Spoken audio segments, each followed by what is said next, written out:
Hey there YouTube, George here. How are we all doing? Hope everybody's keeping well. I just said I'd come back with another video. I think this is part 4. Not 100% sure, but it's been a while since the last one. But I have a lot going on here, as many of you know. And recovering from a broken shoulder as well. Well on the mend now, thank God. Almost there.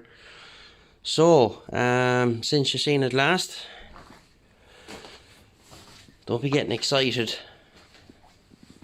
The engine is doing its best impression of an Easter egg at the moment. All it is an empty case. The only thing that's in it is the pistons and the rods. There's nothing else in it. Everything else is out.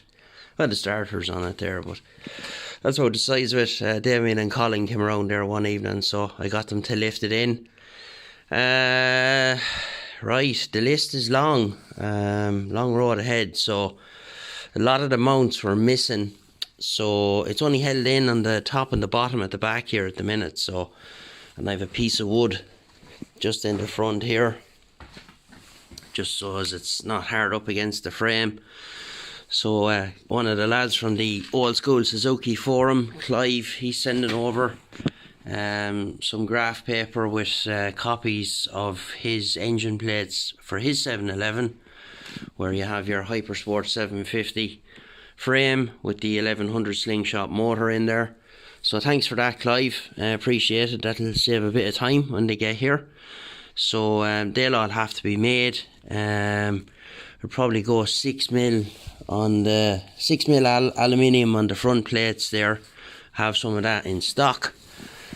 And what we'll do here for the back plates and the side plates, we'll go with some 10mm. I have some 10mm T6 there, so we'll use that.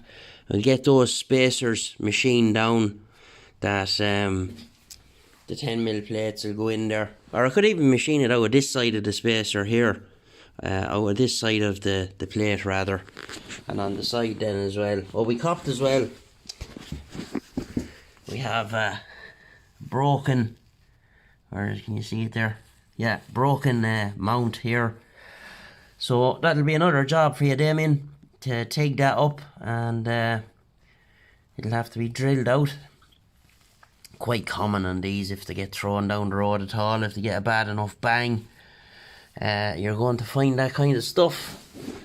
So yeah, so once the engine is secure in the frame, then I suppose we'll be happy then to go ahead with the subframe and get that sorted out, because I want the engine securely bolted into the frame, that it you know, with the process of welding and whatever, that the frame is quite rigid and won't move.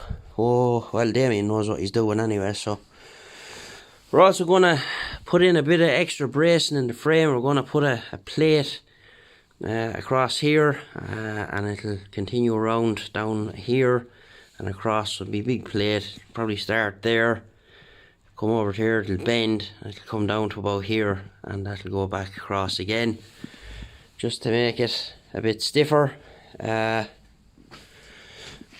Someone drilled a hole in the frame there for a damper, so what I'm going to do is I'm going to get a boss machined up, a threaded boss, and we'll get that tigged into the frame as well, because the frame is kind of sucked in on the outside there, because they didn't have the intelligence to put a spacer in there. These will probably end up getting filled up as well with some plate, just to brace up the headstock. Yeah, so there's lots to do. I have a lead on a shock.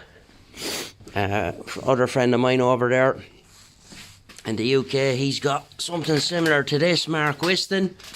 He's got a channel there. I'll put a link down below, and you can see the antics of him with his Slabby. And he was telling me he's got an R6 shock in the back of his.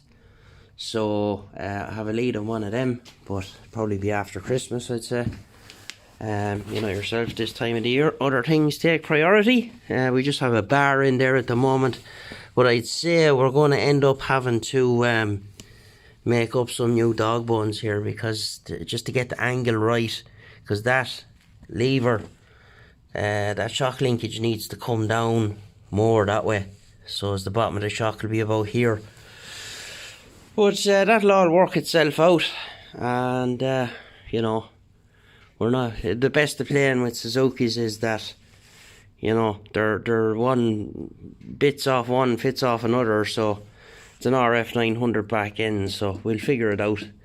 The only oddball to the puzzle so far is the front end, which is I think it's a Thunder, YZF 1000 or an FZR 1000, something like that. And I've discovered as well that them forks will take the R7, R1 calipers. So I'd say that might be something that'll happen down the road, because I know from back in the day that it was a very popular mod on a lot of bikes to get R1 calipers onto them, because they're very good. So outside of that, nothing else really, because I just kind of can't do a whole pile with it. So the place is a bit of a mess out here, still waiting for the floor to happen, but that'll get there too. And yeah, in good form, everybody's okay, and shoulder's a lot better than it was, and yeah, happy days.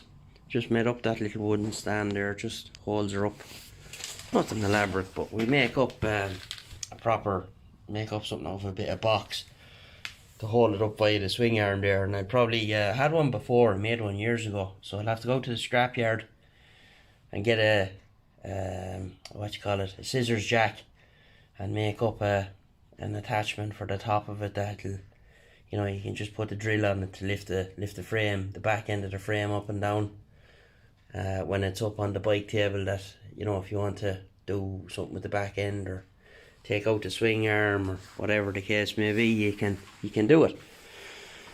So yeah, it's going to be a long project. It's going to take time, and but still, it's here. I have it, and I'm even just looking. Some days I just like to just come out here and look at it. But we need to get this top yoke we have sorted out as well. You know, so small little jobs like that will probably happen in the meantime, and get them sorted out so we can get bars on it, and, you know, get stupid little things done, I suppose, like get the clocks mounted and lights and all that kind of carry on, because that can, you know, that can lead you down the road of being able to start in the wiring loom.